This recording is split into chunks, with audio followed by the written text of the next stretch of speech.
మిత్రులందరికీ శుభోదయం. పిల్లల్లాంటి పెద్దల్ని ఎంతగానో ఉత్తేజపరుస్తూ ఆలోచింపచేస్తూ, చిన్నపిల్లలకైతే వారిలో ఆలోచన రేకెత్తిస్తూ తమని తాము పెంపొందింప చేసుకునే ఎన్నో ఆసక్తికర విషయాలను తెలియచేస్తూ, ఈ కథలలో పాత్రలలాగా మనం కూడా మానవత్వాన్ని మంచిని అలవర్చుకుని జీవితంలో ఉన్నత స్థానానికి ఎదగాలి అని ఆలోచింపచేసేలా, చక్కని నీతిని ప్రబోధించేలా వ్రాయబడినటువంటి చిన్న కథలను, పూర్తి కథలను రోజు విడిచి రోజు వింటున్నాం కదా.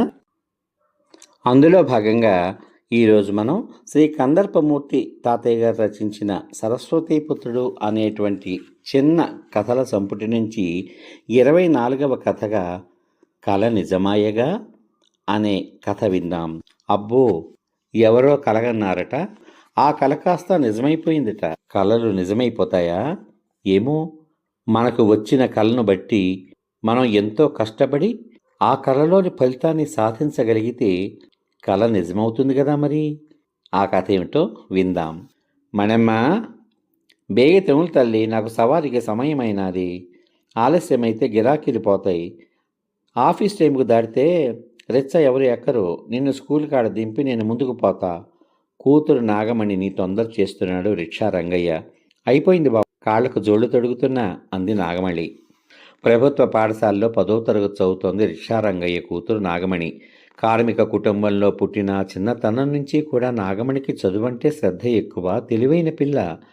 అమ్మా నాన్నలంటే ఎంతో ప్రేమ. తాను బాగా చదివి పెద్ద కొలువు సంపాదించి నాన్నను రిక్షా నడపడం, అమ్మని ఇళ్లలో పనులు చేయడం ఆపేయాలని కృతనిశ్చయంతో ఉంది ఆమె. అల్లలు కనండి, వాటిని సఫలం చేయడానికి నిరంతరం గట్టిగా కృషి చెయ్యండి. పరాజయాలకు కృంగిపోకండి, విజయానికి పాటుపడండి అన్న అబ్దుల్ కలాం గారి మాటల్ని అనుక్షణం మననం చేసుకుంటుంది నాగమణి. ఈ సంవత్సరం 10వ తరగతి పబ్లిక్ పరీక్షలు అయినందున పట్టుదలగా చదివి ప్రథమ శ్రేణిలో పాస్ అవ్వాలని కృషి చేస్తోంది. నాగమణి వినయ విధేయతలు, మాట తీరు మెచ్చి అధ్యాపక సిబ్బంది చదువులో ప్రత్యేక శ్రద్ధ కనబరుస్తున్నారు. అనుకున్నట్లుగా నాగమణి 10th పరీక్షా ఫలితాల్లో స్కూలు ప్రథమ శ్రేణిలో పాస్ అయింది.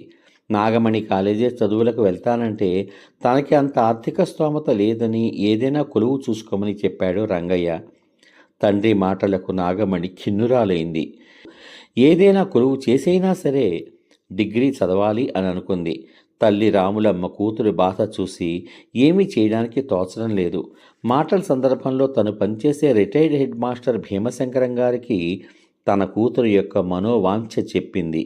భీమశంకరం గారు తనకు తెలిసిన కార్పొరేట్ కాలేజీ యాజమాన్యానికి నాగమణి కుటుంబ ఆర్థిక పరిస్థితి తెలియచేస్తూ హై స్కూలు, 10th పబ్లిక్ ఎగ్జామ్స్లో మెరిట్ మార్కులతో పాస్ అయిన విషయం చెబుతూ ఆమెకు కాలేజీలో అడ్మిషన్ దొరికేలా చేశారు. నాగమణి ఆనందానికి అంతు లేకపోయింది.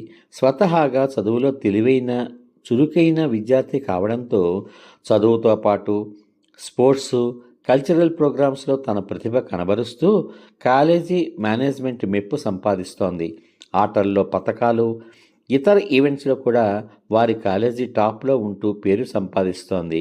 కాలేజీ టాపర్గా డిగ్రీ పూర్తి చేసింది నాగమణి. డిగ్రీ తర్వాత సివిల్స్కి ప్రిపేర్ అవ్వమని హెడ్ మాస్టర్ భీమశంకరం గారు సలహా ఇచ్చారు. సివిల్స్ రాయడం అంటే చాలా కష్టంగా ఉంటుందని, అదీ కాక కోచింగు, స్టడీ మెటీరియల్ అంటే డబ్బుతో వ్యవహారమని తన అసక్తతను కనబర్చింది నాగమణి.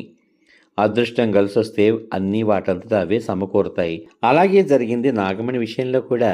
కాలేజీ మేనేజ్మెంట్లో సభ్యుడిగా ఉండి నాగమణి చదువు విషయంలో ఎంతో ప్రోత్సాహాన్ని ఇచ్చిన ప్రొఫెసర్ వినోద్ ఆమె మనసులోని కోరిక తెలుసుకుని సివిల్స్ ప్రిపరేషన్కి కావలసిన అన్ని సదుపాయాలు సమకూర్చాడు. తన శక్తివంచన లేకుండా ఏకాగ్రతతో చదివి సివిల్స్ మెయిన్ ప్రిలిమినరీ ఎగ్జామినేషన్స్లో మెరిట్ లిస్ట్లో సెలెక్ట్ అయింది నాగమణి. ఐఏఎస్గా డిప్యూటీ కలెక్టర్ హోదాలో ఉద్యోగం వచ్చింది. హై స్కూలు చదువు తర్వాత తన కాలేజీ చదువులకు, తర్వాత సివిల్స్ వ్రాయమని ప్రోత్సహించిన రిటైర్డ్ హెడ్ మాస్టర్ భీమశంకరం గారికి, సివిల్స్ చదవడానికి తనకి అన్ని విధాలా సహకారం అందించిన ప్రొఫెసర్ వినోద్ సార్కి, మిగతా కాలేజీ మేనేజ్మెంట్కు తన కృతజ్ఞతలు తెలియచేసుకుంది కలెక్టర్ నాగమణి. అబ్దుల్ కలాం గారి సందేశాన్ని స్ఫూర్తిగా తీసుకుంది. రిక్షా నడిపే తండ్రిని, ఇళ్లలో పాచి పనులు చేసే తల్లికి విశ్రాంతినిచ్చి వృద్ధాప్యంలో ఆదుకుంది. కారు బంగళా సమకూర్చింది. బీద కార్మిక కుటుంబంలో పుట్టి కృషి పట్టుదలతో ఉన్నత పదవిని సంపాదించిన కుమారి నాగమణి ఈనాడు ఎందరికో స్ఫూర్తి. అమ్మయ్య, కల నిజమైపోయింది. నిజమే కదా.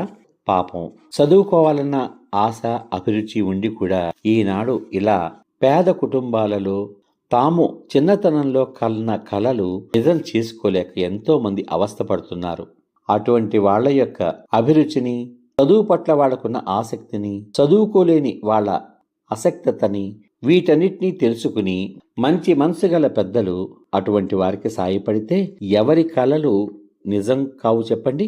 అంటే మనం పడేటువంటి కష్టం అవతల వాళ్ళలో మన పట్ల మంచి ఆలోచన చేసి మనకి మంచి జీవితాన్ని ప్రసాదించాలి అనేటువంటి ఒక ఖచ్చిత నిర్ణయంతో మనకి సహాయం చేసేలా ఉండాలి. అటువంటి కష్టం విద్యార్థులుగా మనం పడిన నాడు ఖచ్చితంగా మన కల నిజమవుతుంది. ఈ కథలో నాగమణిలాగా అనేటువంటి చక్కని సందేశాన్ని మనకు అందించిన శ్రీ కందర్పమూర్తి తాతయ్య గారికి హృదయపూర్వక ధన్యవాదాలు తెలియజేసుకుంటూ మళ్ళీ రేపటి భాగంలో మరో మంచి కథతో మీ ముందుంటాను. అంతవరకు సర్వే జనా సుఖినో భవంతు. శుభమస్తు. స్వస్తి.